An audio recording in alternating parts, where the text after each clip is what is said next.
Matalo TV.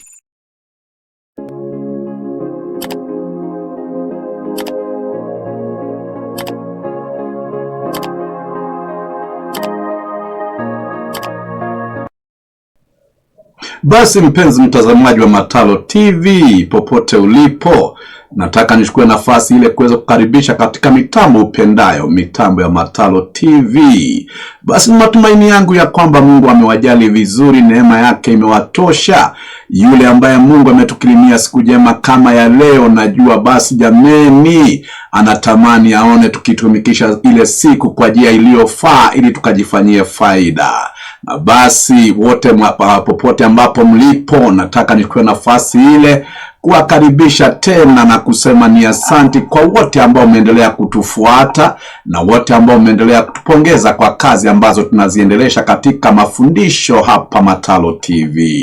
Basi popote ambapo mnatufuata, wote ambao mnatufuata katika mitandao ya Facebook, nataka nichukue nafasi kwa mapema tu niweze kuwaomba kwa heshima ili mkaweze kuwakaribisha wengi na kuambia wengi tuko mitamboni tayari jameni. Na basi walikeni ndugu zenu, kaka zenu, marafiki ambao ni wakaribu, ambieni jameni tuko mitamboni. Basi mnaotufuata katika YouTube, vivyo hivyo kwa heshima tu tunawaomba mkaweze kuwajali wengi na kualika wengi, na zaidi kuwahimiza waendelee kusubscribe ili wakaendelee kufuatilia mafundisho haya hata wakati ambapo tutakuwa tumetoka mitamboni. Basi ninyi ambao mnatufuata katika LinkedIn na katika Twitter, Instagram, TikTok, kwa jumla tunaomba kwa pamoja mkaweze kualika wengi jameni, msiowachoyo. Chakula hiki jameni kigawe kwa wengi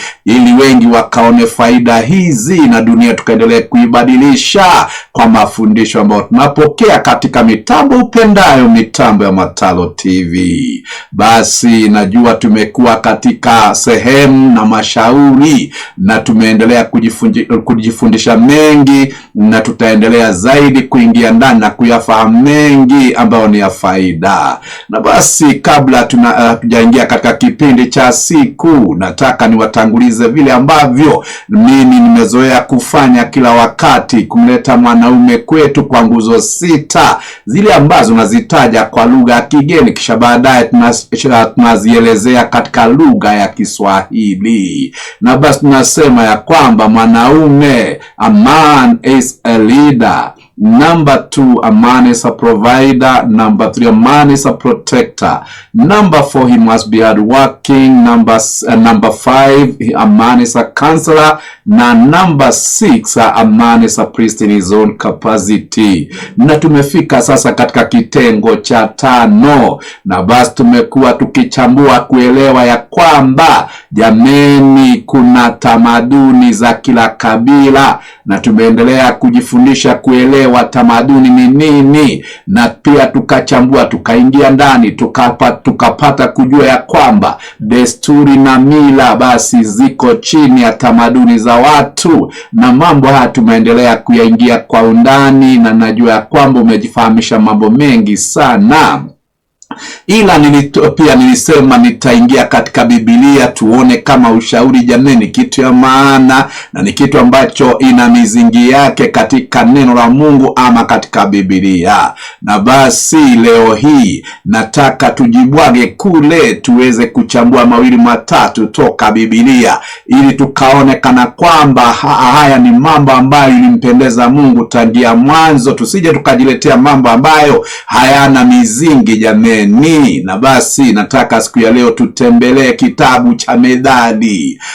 Sura ni ya 4, taanza ya ndogo ya kwanza pale tutashuka. Tutakuwa na muda na msururu wa vipindi kutoka sura ile, na najua ya kwamba wengi tutajipatia ufahamu na maarifa zaidi katika haya na ushauri. Na basi nitasoma mistari michache hapa kwa lugha mbili, Kiswahili na Kiingereza. Na basi kutoka hapo taendelea kujielimisha zaidi na kufahamu mengi ambayo inahusu ushauri. Na basi naanza kwa lugha ya Kimombo inayosema namna gani?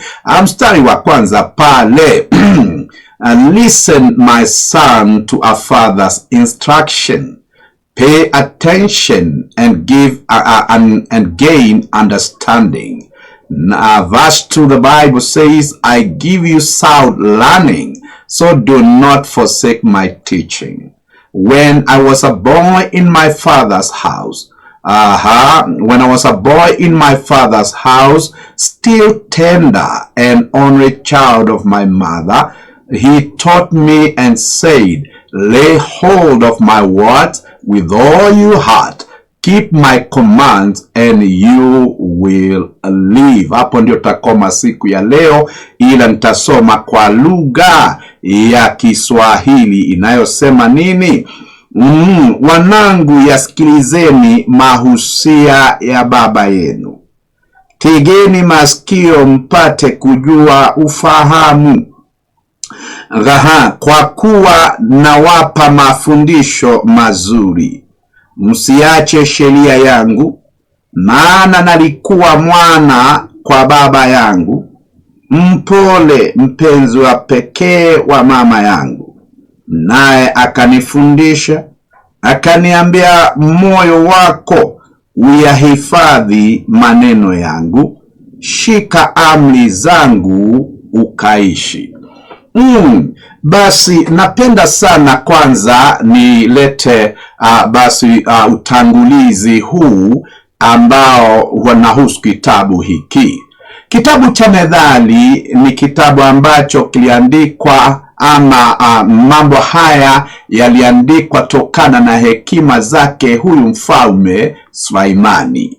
Na kwa hivyo ni mtu ambaye ana sifa zake, ni mtu ambaye Mungu alimjalia akili, akamjalia ufahamu, akamjalia na hata hekima ya hali ya juu isionekane ingine duniani humo. Na basi katika nyakati zake wafalme walikusanyika kusikia ushauri wake. Aliwasaidia wengi pamoja na kuisaidia nchi na jamii za watu kujijenga katika hali na ufahamu na hali na kutembea katika njia ya hekima. Huyu ndiye sasa natutanguliza kutuonyesha maana ya ushauri ama maana ya kufundishwa ili mtu akawa na ufahamu, na ufahamu ambao unaweza kumwelekeza katika njia ya kufanya aishi vizuri. Na basi inaanza kwa kusema, wanangu, yasikilizeni mahusia ya baba yenu. Kumbe jameni, kuna kitu ambacho lazima tufundishane. Mahusia ya baba ni kitu ya muhimu sana. In other words, ushauri wa baba ni kitu cha maana sana. Tangia enzi zile hadi siku ya leo, ushauri wa baba ama mahusia ya baba usiwahi kuyapuuza. Na nyakati ambazo tunaishi nyakati za teknolojia hizi, watu wanasema hawana haja na ushauri wa wazee, hawana haja na kutulia na kuelekezwa na kufundishwa na wazee. Wanafahamu mambo yote na wanajua mambo yote, ila ukweli wa mambo ni ya kwamba kuna upumbavu hautakuondoka katika ufahamu na teknolojia na ufahamu wa vitabu. Kuna kile ambacho babako atakufundisha ambacho ukikiepuka, kuna upumbavu ambao hautakuondoka milele na utakufa na ule upumbavu. Nimeona wasomi wa kila aina na nimechangamana na watu wa kila aina na nimekutana na watu ambao ni wasomi wasomi wa hali ya juu, ila ni wapumbavu katika sehemu zingine katika hali na maisha haya. Hawajielewi, hawajui.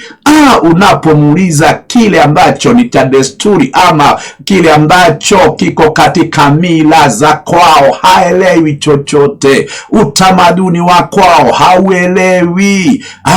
Amejawa na mambo na ufahamu wa mambo ya kigeni, ila yatakayomdumisha na kumfanya afanikiwe na aone baraka katika maisha, ufahamu kama ule hana chochote kile.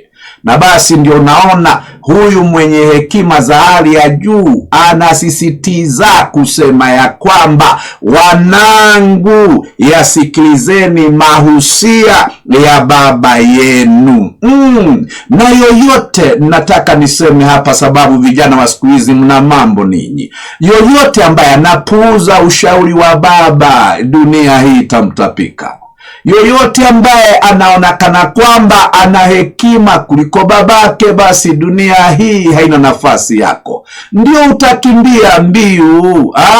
Mbiu utazikimbia, wanasema mbiu sasa kafuni ushia ukingoni kule. Jameni, nataka niseme na mtu, mbiu zako wewe kijana ambao unajiona ni hodari ni za muda tu. Basi wasema wahenga, kuishi kwingi kuona mengi. Ule baba ametafuna chumvi nyingi jameni, ana kile ambacho tunakiita kwa Kiingereza experience. Wewe una mambo ya kubahatisha, ila yule ana kile ambacho anajua kukitembelea na kile ambacho amedumu kwake. Kwa hivyo ana maarifa ya hali ya juu. Inapokuja sasa hali na kushauri na kuelekeza, basi wakaambiwa watoto wawe wasichana wawe vijana, basi usiapuuze mahusia ya babako ama ushauri wa babako. Hiyo ndiyo mizingi ambayo itakudumisha katika maisha. Hiyo ndiyo mizingi ambayo itakurekebisha katika maisha. Hiyo ndiyo mizingi ambayo itakukinga katika maisha. Kile ambacho wanangu hamjaelewa ni ya kwamba maisha si kuishi tu. Maisha ina mambo mengi na inazamisha. Maisha inafanya mtu ajikwae. Maisha inaletea watu taabu na matatizo, na ndio unaona ushauri unatolewa kwa mtoto kwa mapema, ili anapoingilia na kati na maisha asije akajikwaa, asije akazamishwa na maisha, asije akapotelea katika maisha, asije akaingia katika shida na taabu za maisha pasipo kuzielewa. Basi mimi nimeona watoto wengi na nimeona vijana wengi, nimeona watu wa kila aina jameni, na nimeona watu ambao wamekuwa kichwa ngumu kwa baba zao. Anasema mimi hata sijali na baba, na unakwambia upumbavu utauondoa katika safari wewe. Baba huyo, wewe ni mbegu ya yule mtu, alafu namletea kichwa. Huyo ndiye alikuletea duniani, ndiyo na unampuuza na unapuuza maneno yake. Nataka nikwambie, dunia itakukataa hii. Huyo akisema uendelee utaendelea, akisema udidimie utadidimia, na Mungu amempa mamlaka yale. Na zaidi ya yote pia ukumbuke, mbegu ilitoka kwake, haikutoka kwa mamako wewe. Na kwa hivyo akisema uinuke utainuka, akisema udidimie utadidimia. Usiwahi kucheza na babako wewe. Usiwahi kucheza na ushauri wa babako. Mimi nimejitoshelesha, mimi ni mtu ambaye na miaka 18. Tumeona wangapi wamekuzidi umri na ni wapumbavu kukuliko wewe. Basi na mimi naweza kujitegemea. Ndiyo, jitegemee, lakini wa kukutegemeza katika maisha ni ushauri utakaopokea kutoka kwa wazazi wale ambao unawadhalau hawa. Maneno yao yachunge, yalinde, yatunze. Sababu gani? Itakupa mwelekeo katika maisha. Basi anaendelea kusema namna gani mshauri huu? Anasema tegeni masikio mpate kujua ufahamu. In other words, if you have to have understanding, you have to sit under a mentor. Ufahamu si ufahamu tu. Understanding is not just understanding. Kuna baadhi ya mambo mengi sana ambayo utafundishwa ili mwisho ukapokea ufahamu. Watoto wa siku hizi mna mbio sana na hamtaki kuketi ili mshauriwe. Mnajua kuliko wale ambao waliwatangulia. Nisikieni, mshauri mkuu anasema tegeni masikio mpate kujua ufahamu. Tegeni masikio mkapate kupata ufahamu. Mahali ambapo nasikia kutega sikio, inamaanisha utajiepusha na mambo na shughuli zingine zote, ujipe muda wa kutulia, sababu hauwezi kutega masikio ukikimbia mbio, hauwezi kutega masikio ukiwa na shughuli zingine, hauwezi kutega masikio kama haujaambia moyo wako utulie na akili zitulie, ili sasa ukaweze kufuatilia lile jambo ambalo unatakiwa ulifuatilie, ukapate kulijua lile jambo ambalo unatakiwa ulijue, ukaweze kuwa na ufahamu ambao umedhibitika vizuri tokana na lile jambo ambalo unafundishwa. Mambo haya lazima muweze kuyajua. Sikieni vijana wetu na hata wazee, ninyi ambao hamkushauriwa, wamama ambao hamkushauriwa, domo hailipi. Kila mtu ana domo. Ulimi ulio na mate, jamani, utanena mengi, ila si maneno yote inayo ufahamu ndani yake, inayo hekima ndani yake. Basi mnisikie vizuri, domo hazilipi, ila utakapofundishwa kilicho na faida, basi domo lako litakuwa la faida. Lakini kama ndani yako hauna chochote cha faida, sababu ushauri ndio mizingi ambao tunawekewa ndani yetu, ikalinde usemi wetu, ikalinde na hata hali na kukata kauli kwetu, hali na kujitembeza na kujisimamisha vizuri maishani. Kama tumekosa ile mizingi, jameni, basi domo lako halikuponyi. Mambo mengi unayoyasema hayaponi. Kile ambacho kinapona ni mdomo ambao unatoa akiba ya ufahamu ambao umewekwa kama mizingi, unaotoa ushauri ambao umewekwa kama mizingi katika moyo na akili zako. Hayo ndiyo mambo tu yawezayo kujenga, hayo ndiyo mambo yawezayo kuleta mtu katika hali ya ufahamu utakaodumu na kudumisha. Mambo haya muweze kuyakubali na kuyashikilia vizuri, ikawaangazie katika maisha na ikawaangazie katika mambo yote ambayo inahusu maisha yenu. Basi akaambiwa sasa na baba, kwa kuwa nawapa mafundisho mazuri. Ukisoma kwa lugha ya Kiingereza inasema I give you sound learning, so do not forsake my teaching. Sasa wale ambao unafahamu, learning is a process and it takes time. Kwa hivyo ushauri sio kitu ya kuja na kuketi na babako lisali moja na kumuondoka na kusema umefahamu yote ambao ulikuwa unataka kujua.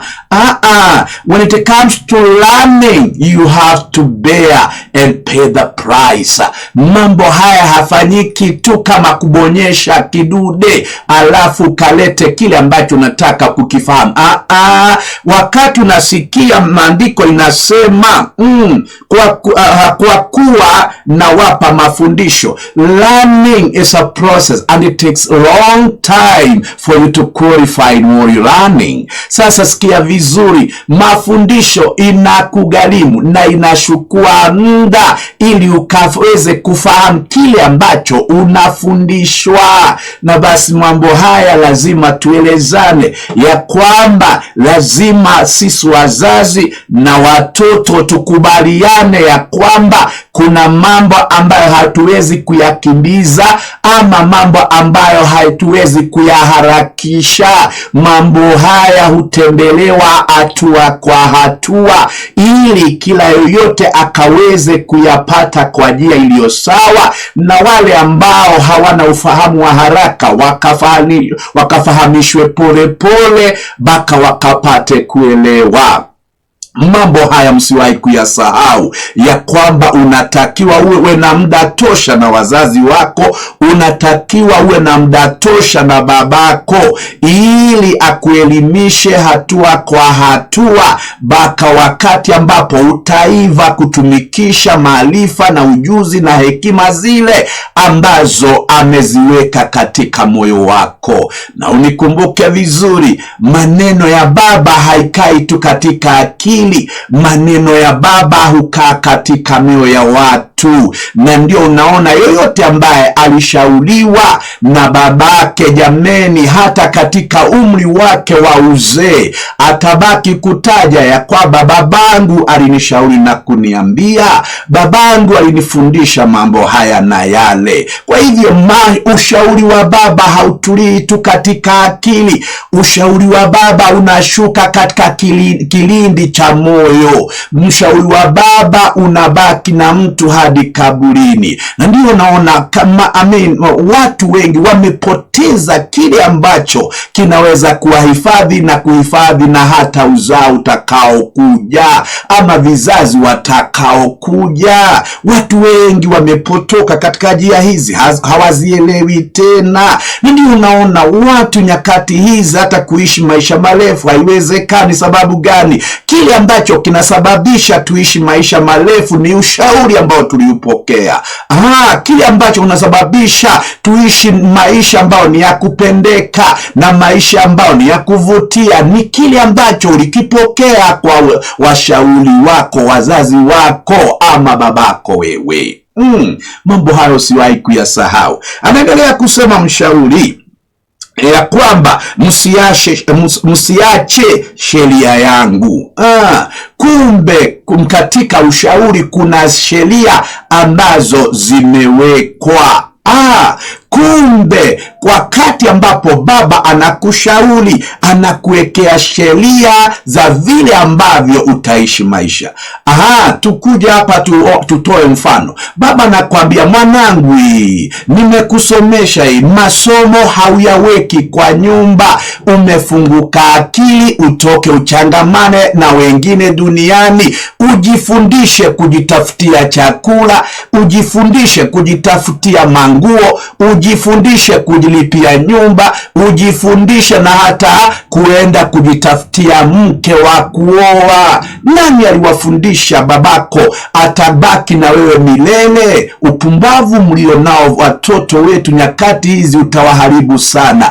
Unataka baba akusomeshe, unataka baba akulishe, unataka baba akulipie nyumba, unataka baba akutafutie bibi wa kuoa. Wewe umechanganyikiwa na maisha. Baba aliketisha mtoto wake chini akamwambia, nimegharimika sana na wewe, nikakufundisha, nikakulipia karo, ukahitimu mitihani yako, shahada sasa unayo. Kwa nini unabaki ndani ya nyumba? Toka uchangamane na watu, elevuke. Kile ambacho watoto ninyi hamuelewi ni ya kwamba makaratasi ulio nayo haijatosha, lakini hekima huongezeka wakati ambapo unachangamana na watu na kuona changamoto, ama kile ambacho nasema unakijua kinatiwa changamoto ili uweze kujikuza zaidi na kuelewa zaidi. Ukikaa ndani ya nyumba unatiwa changamoto na nani? Utajuaji umeelefuka kiwango kipya? Utajuaji una maarifa ya kutosha?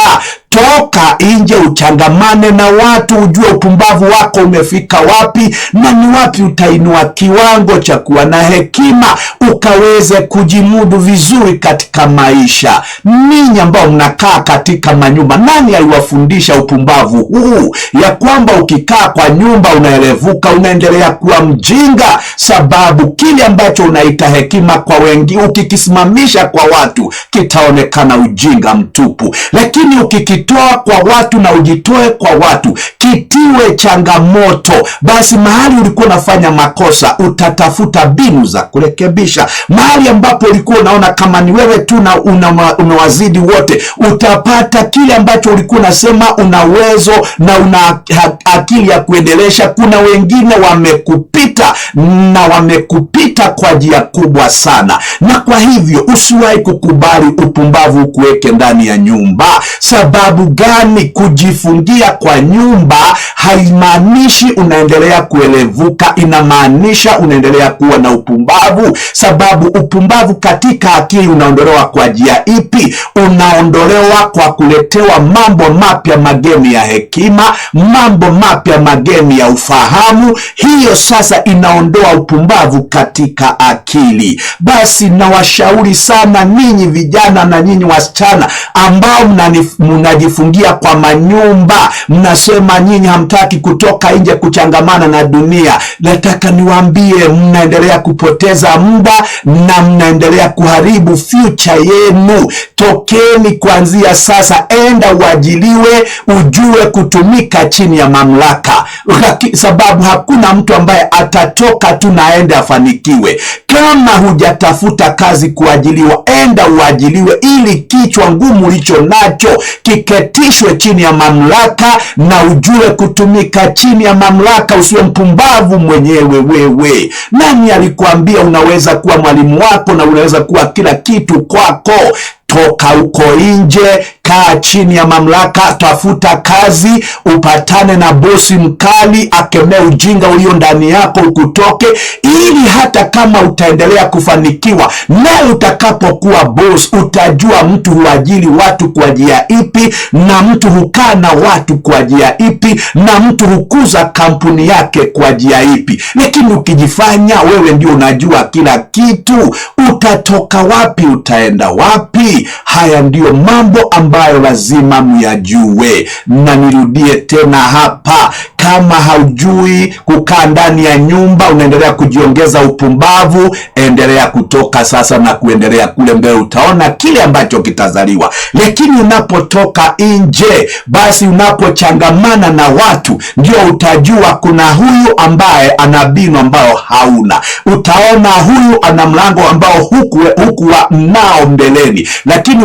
ukipatana na huyo anakusaidia kuona mlango ulio mbele yako. Unakutana na mwingine anakuongeza maarifa ambayo haukuwa nayo. Mambo haya baba akafundisha mwana, akamwambia mwana, sitaki kuwa na mpumbavu ndani ya nyumba. Toka kwa watu, wacha kile ambacho unasema umesoma, kitiwe changamoto, ujue kama ulifaulu ama ni makaratasi tu ambayo inakupendeza kule nje, ama ni makaratasi tu ambayo inakupendeza katika maisha. Basi sikieni watoto wangu, vijana kwa wasichana, unapoketi ndani ya nyumba na makaratasi, mnajua mimi nina degree hii, hakuna mtu atakula degree ile, hakuna nyumba itajengwa na hiyo degree ambayo unasema uko naye, hakuna nguo itanunuliwa na hiyo degree ambayo unasema uko nayo kwa nyumba. Maarifa na ujuzi ambao uko katika ile degree, toa nje utumikishe, ili sasa karatasi ile iwe na maana. Na sasa unaposimama mbele ya watu kusema jameni nilisoma, basi matunda ya masomo tutakapoyaona tutajua wewe si mpumbavu, ni mtu mwelevu.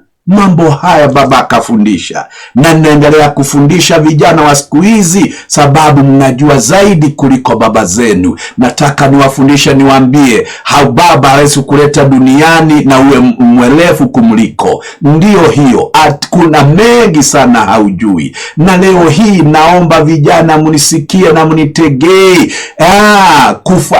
Kukula ni vita, kuvaa ni vita, kulipa nyumba ni vita, kukaa maisha mazuri ni vita, kuwa na nyumba ama kununua ploti ni vita, kujenga nyumba ni vita. Mambo haya yote ni vita. Na kwa hivyo kama ungali unapoteza muda, mambo haya, hizi vita utapiga lini? Vita hizi utakabiliana nazo lini? Basi wanangu, naomba mwelevuke, mwinuke, na kila mmoja ambaye alikuwa anapoteza muda wake sasa apige mbio aingie uwanjani.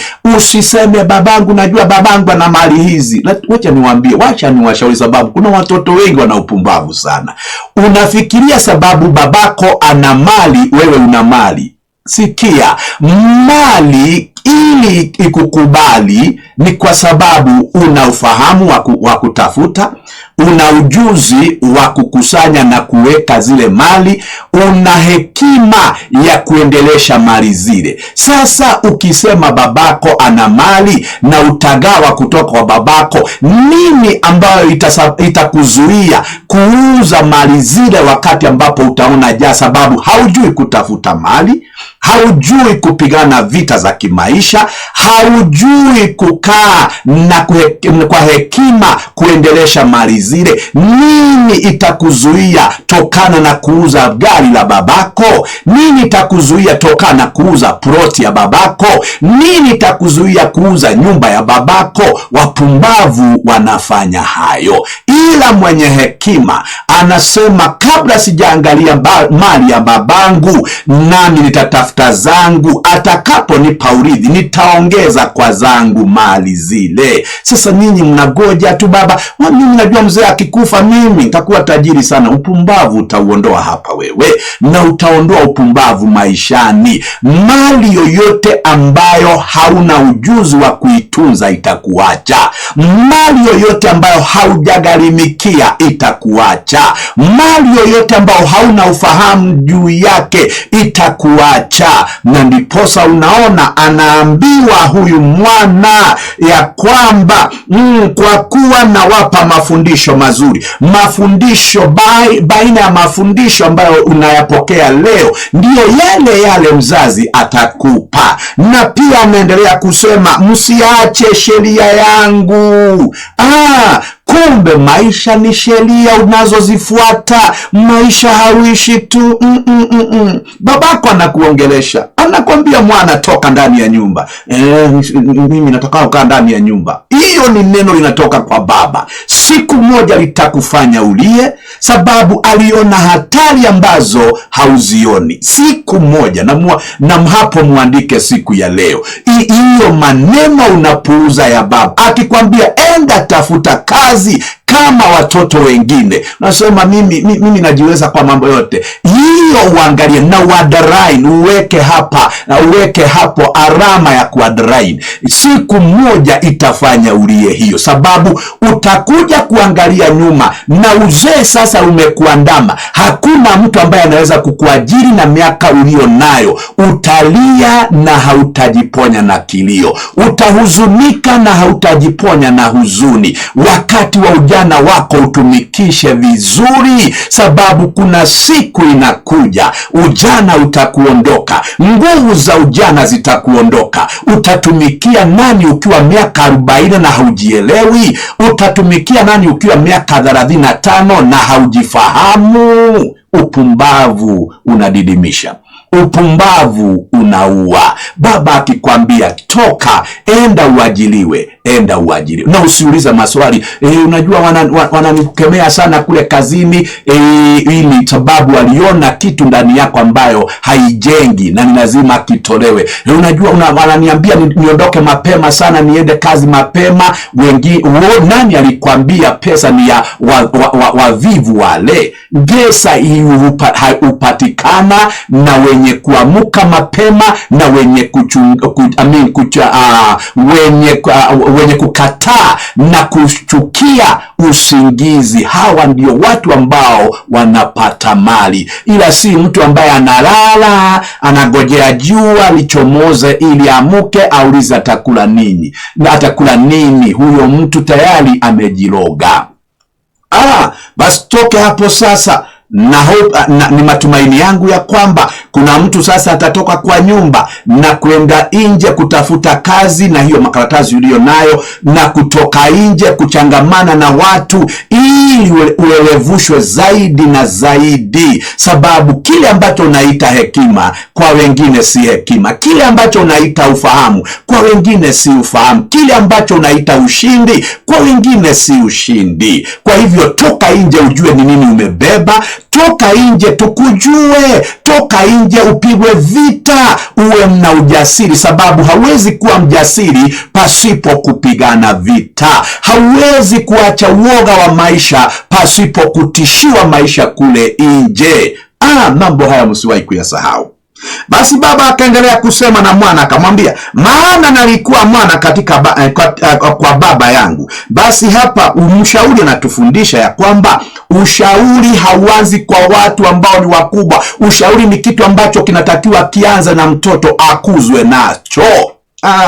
Ushauri ni kitu ambacho kinatakiwa kianze utotoni na ukuzwe nacho. Na ndio unaona sasa anatupatia historia vile ambavyo ushauri ulianza, na akaendelea kusema namna gani, mpole mpenzi wa pekee wa mama yangu. Na hapa tena kuna jambo ambalo amelitaja kwa hekima ya hali ya juu. Anasema ni kwa mpole mpenzi wa pekee wa mama yake ama mama yangu. Basi sikia vizuri, hata kama mamako anakupenda na wewe ndiye kipenzi cha mama, basi kile ambacho kitakutenganisha na upumbavu ni kufundishwa upate ufahamu, ujue ya kwamba hata mama akikupenda zaidi hataishi maisha yako.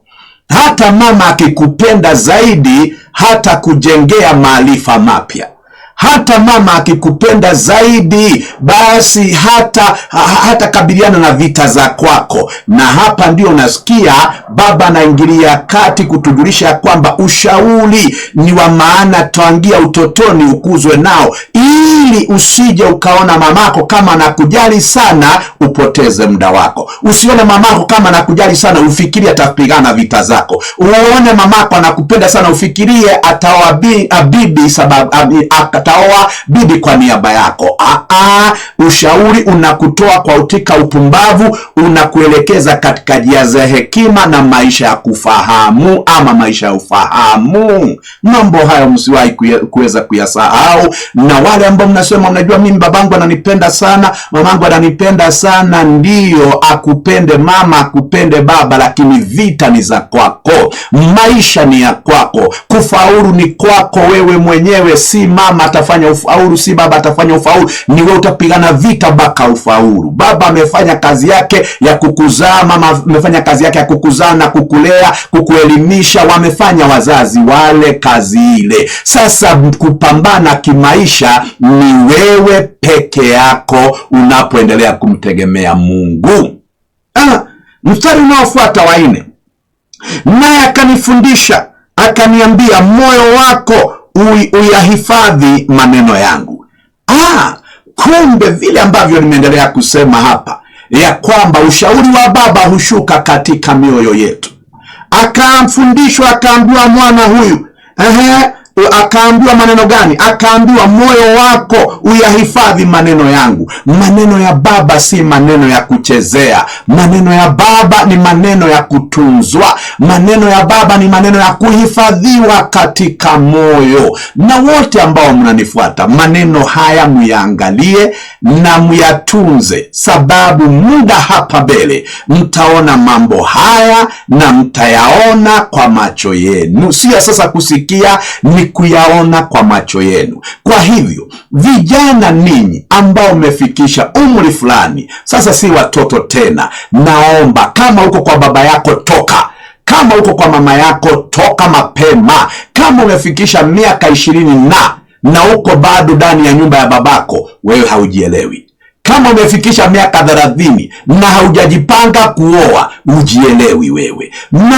Nani atakulishia familia ukiwa mzee? Sasa mnisikie vizuri. Kuna watu wanasema unajua, hatujui. Na kuna watu ambao akili zao zitafunguka tu atakapooa na kuanza kusumbuliwa na mke, ndio akili zitaamuka. Oa wewe. Nyinyi ambao mnaleta visababu za kila aina, kuna akili zingine hazitafunguka mpaka majukumu ikulalie, ndio utaamuka kwenye usingizi. Sikieni, nilisema nyakati hizo zingine ambazo zimepita, baba mzuri baba mzuri anashauri mtoto wake kumwambia mapema, wewe kama ni kijana, wewe ni tegemeo langu na kutegemea uendeleshe kizazi changu. Wakati ambapo unakaa na ufikirii kesho, unafikiri moyo wa baba unafurahia, unafikiri moyo wa baba unaona amani, anaona sasa hapa kuna jambo ambalo limeenda vibaya, sababu huyu haoni hatari na haoni ya kwamba ananivunja moyo. Amkeni, mwatie wazazi wenu moyo kwa kuwa na ufahamu ambao utawasaidia. Amkeni, mwatie wazazi wenu moyo kwa kufanya kile ambacho kitafanya muonekane watu wa heshima. Mambo haya msiwahi kuyasahau. Na basi akaambiwa mwana ya kwamba mambo haya uyahifadhi kwa moyo wako. Maneno haya uyahifadhi kwa moyo wako. Wakati wote unapata nafasi kuongea na baba, yule si kijana mwenzako, yule si rafiki ambaye umejitafutia. Huyo ni mtu ambaye amebeba mamlaka, amebeba uwezo wa kukuelekeza na kufanikisha katika maisha. Tegea masikio maneno yake na uyahifadhi katika moyo wako, na Mungu atakufanikisha katika mambo yale. Na basi nataka niseme tutafuatilisha msururu wa vipindi na mafundisho haya kutoka kitabu hiki, na najua wengi tutafanikiwa katika maisha. Na basi Mungu awatunze na awafanyie mazuri, neema yake iwatoshe hadi tuonane kwa kipindi kingine. Basi Bwana awabariki sana.